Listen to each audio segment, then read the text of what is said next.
Today I'm doing the Devo on being on the fence. Just how some people just want to be on the fence and not make decisions in life.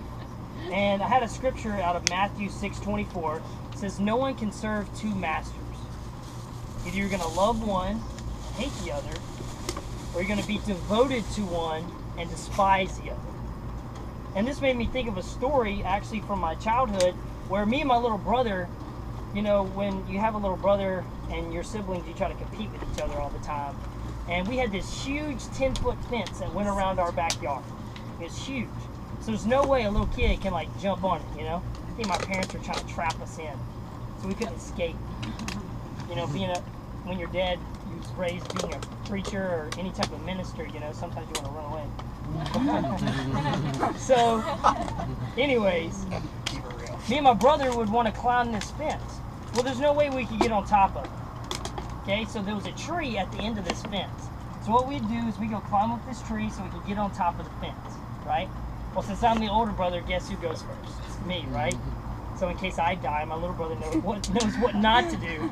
So I would climb up this tree and I'd start walking along the fence. Well, at the end of the fence, you could get on top of our house. Don't ask me why. As a little kid, you want to get on top of the house, but as a boy, that's what we wanted to do. We wanted to get on top of the house. I don't know why.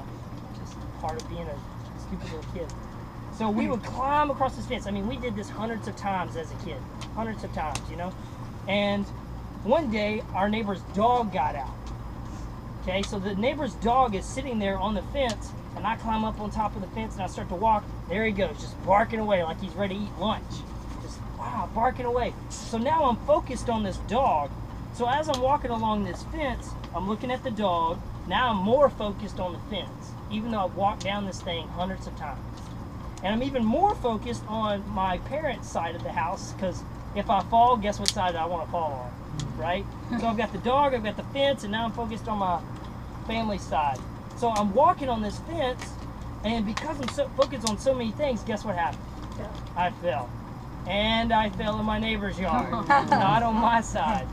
So guess what this dog decided to do? Oh, cool, you know, free lunch. I'm going to eat this little kid. So he starts chasing me. Let me tell you something. Being a little kid, I know how to jump a 10-foot fence now. Just have a dog chase you. Not a problem.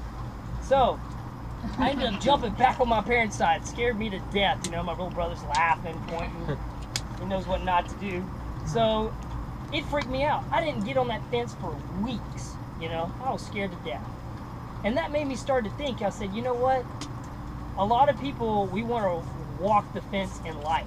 You see that? We want to walk the fence because, you know, we're trying to push the envelope. We're trying to push the edge in life. We want to see where our boundaries are, see what we can do. And you see, when you walk a fence, eventually you're going to fall. It's just a matter of time. Eventually you're going to fall, and there's going to be consequences for that. But what do most of us do? When we make a mistake and we fall, guess what? We go back to God. We jump on the right side, you know? We're like, okay, you know, I'm not gonna do that again, because that was a mistake.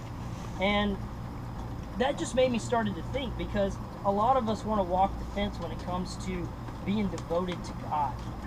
We don't want to commit on our side. Why, as a kid, did I just want to walk on a fence? Like, it doesn't make any sense. It's just retarded.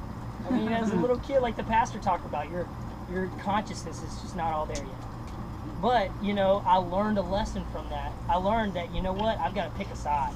I can't walk the fence, because eventually I'm going to be on the side of the fence I don't want to be on if I keep pushing that. And that's what I kind of wanted us to focus on. So I just read out of Matthew 6:24, and it says, no one can serve two masters. Okay? You know what the meaning of serve is? Well, I looked it up just so I could have it clarity. It says perform duties for another person or organization, right? So if you're going to serve something, you have to be committed to that. You know, you're going to be doing something for that. So as me as a kid, being on the fence, like, was I serving anything? Was I a part of anything? Nope. I was just testing my boundaries. And then it goes on to say in Matthew, it says, you're either going to be devoted to one thing or you're going to despise the other. Devoted is doing everything you can. All your energy, all your money is on one side, is on one thing. See? And a lot of us don't look at things like that. And Matthew here was talking about money.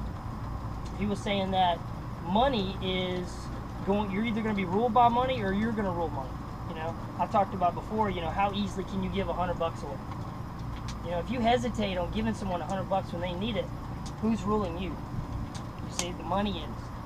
And that's what is actually important, is to make sure that in life, other things aren't ruling you. You need to know what you're devoted to. You need to know, you know, basically what side you're on. So, I actually, when I was talking about with some of my friends on this Devo, we were talking about a real life example, you know. It's like, okay, being on the fence, that's what happened to me as a little kid, you know. But not everybody used to climb fences. So not everybody can relate to that. So we actually started talking about football, you know. And in football, obviously, you have something called the line of scrimmage. Who knows what the line of scrimmage is, right? Okay, it is the line that the football is on, right? So if I'm offense, Candace can be defense. If I'm offense, you just got picked on. I'm on this side of the ball. What happens if I'm on offense and I try to go on the other side of the ball? It's offsides. You can't do that, right? Same thing for Candace. If she's defense and she tries to come to me and pass that line of scrimmage, guess what? Penalty. You can't do that. See? Well, life is like that. Sports can teach you so many lessons. Life is like that. You know, we have a side you have to be on. I mean, it's clear. And what happens when you decide to test that line, when you decide to test God, you say, you know what? You know, I really like hanging out with my friends and doing things that I know I shouldn't be doing. I'm going to test that line. You know, guess what? You're going to get penalized. You're going to be on the wrong side you don't want to be on. And then you're going to have consequences to face. And like I mentioned, you know, I grew up in a church where my dad did like devos and stuff with us all the time. And one of the things my dad always told me was a story about this farmer, and he had a huge field with workers on it, right? Workers everywhere. And there was a fence running down this field, okay? So one day Jesus came, and he took everybody on one side of the field. And he says, look guys, y'all are lucky. You don't have to work anymore, okay? Then the devil came, and he took everybody on the other side. He says, well, this seems to be y'all, because you're going to work even more, right? So after everybody separated ways, there was this man sitting on the fence. So the devil comes back, and he says, hey, what are you doing? You need to come with me. And the guy's like, no. I'm on the fence. You know, I'm not with you. I'm not with God. I'm just riding in the middle. You know, you can't get me. So you know what the devil says? I own the fence. You see, that's how life is. You have to make a choice. Life is about choices. And you can't ride the middle. There is no middle. There's a line of scrimmage, but guess what? You can't cross that. You can't be in the middle. There is no middle ground. So if you've decided to not follow God and not devote certain areas of your life to God, you've already chosen to be against Him. And that's hard. That's hard for us to realize. So, you know, the point of this Devo was I wanted to encourage y'all to find areas in your life and find situations where you can devote more to God. Because like Pastor Stovall says, he goes, when order is restored, blessings is released. Guess what? If you're on the fence, that's not order. You have not yet to pick a side, you know. And that's important for us. For us to live a God-first life, for us to receive blessings and